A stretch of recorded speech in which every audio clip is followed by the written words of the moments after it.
جوڑ میں جمعیت علماء اسلام کا جلسہ تھا، اس پر دھماکہ ہو گیا. لوگ کہہ رہے کہ مولانا دبئی گیا ہے ادھر، ان کی عیادت کے لیے نہیں پہنچا ہے. کیا ہے؟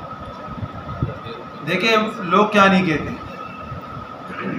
باجوڑ کا جو سانحہ ہوا ہے، جو واقعہ ہوا ہے، اس نے تو پورے قوم کو رلا دیا. اور پھر علماء کے تاج اور سردار حضرت مولانا فضل الرحمان صاحب کیسے نہیں روئیں گے. وہاں دبئی کے اندر ایک شخص کا بیان آیا کہ مولانا کے پیچھے لوگ مختلف قسم کے باتیں کیا کرتے تھے کہ یہاں باجوڑ میں سانحہ ہوا اور بہت سارے حضرات شہید ہو گئے. مولانا دبئی کے اندر تھے اور پھر دبئی سے واپس نہیں آئے.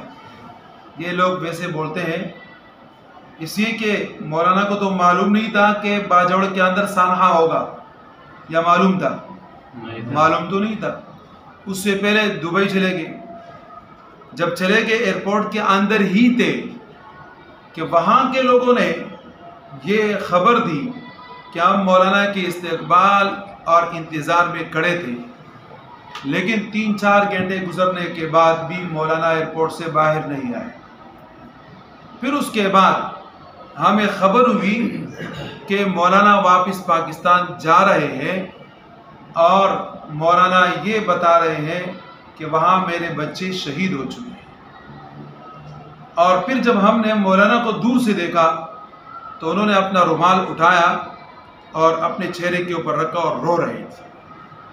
تو مولانا تو وہ شخصیت اور کردار اور تحریک ہے کہ وہاں سے واپس دوبارہ پاکستان آئے اور ان سارے کے سارے لوگوں کے منہ کالے ہو گئے کہ مولانا پھر باجوڑ پہنچے اور حیات آباد گئے، پشاور گئے اور زخمیوں کی عیادت کی، لوگوں کے ساتھ ملاقات ہوئی. پوری میڈیا اس کے اوپر گواہ ہے.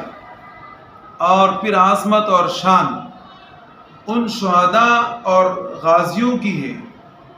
شہداء تو شہداء ان کے ورثاء اور غازی کہ انہوں نے مولانا کو خود تسلی دی.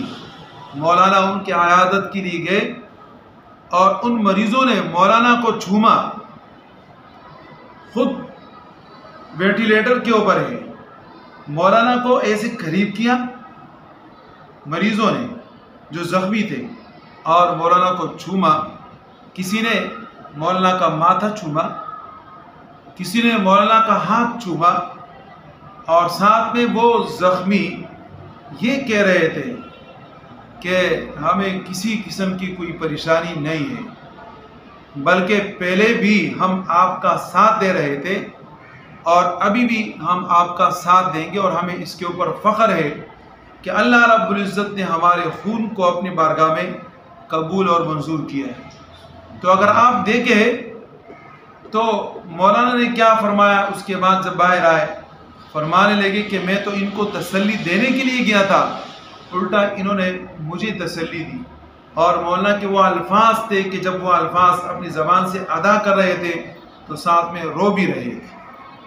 تو ایک عالم دین جب اپنی قوم کے اوپر نہ روئے، اور پھر خاص کر اپنی جماعت، اور پھر جماعت بھی ایک خاص جماعت کہ اس کے اندر جید علماء کرام، مدرسے کے حفاظ اور دیندار طبقہ، ایک دینی اجتماع، اور پھر جمعیت کے منشور کے لیے وہاں جمع، اور ایک دینی کام کو آگے بڑھانے کے لیے وہاں ان کا آپس کے اندر مشورہ، اور پھر یہ کہ ان کے اوپر دھماکہ ہو اور مولانا خوشی منانے کے لیے دبئی چلے جائے.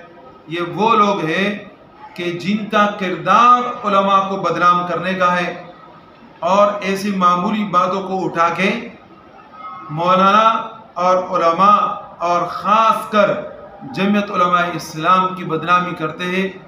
اور کوئی وجہ نہیں، صرف یہی وجہ ہے کہ ان کو ان سیاسی علماء سے خوف ہے کہ پہلے سیاسی علماء آئے تھے، انہوں نے قادیانیوں کو کافر قرار دے دیا تھا، اور آج انہی کا تسلسل ہے کہ اسمبلی کے اندر بیٹھے ہوئے ہیں. کسی طریقے سے ان کو بدنام کرایا جائے تاکہ یہ ہمارے لیے رکاوٹ نہ بنے. آج آپ کے سامنے ہے، اگر دنیائی کفر اور طاغوتی قوتوں کے سامنے کوئی رکاوٹ ہے تو وہ جمعیت علماء اسلام کا کردار اور جمعیت علماء اسلام کے وہ نوجوان ہیں کہ جو ان کے لیے رکاوٹ اور درد سر بنے ہوئے ہیں۔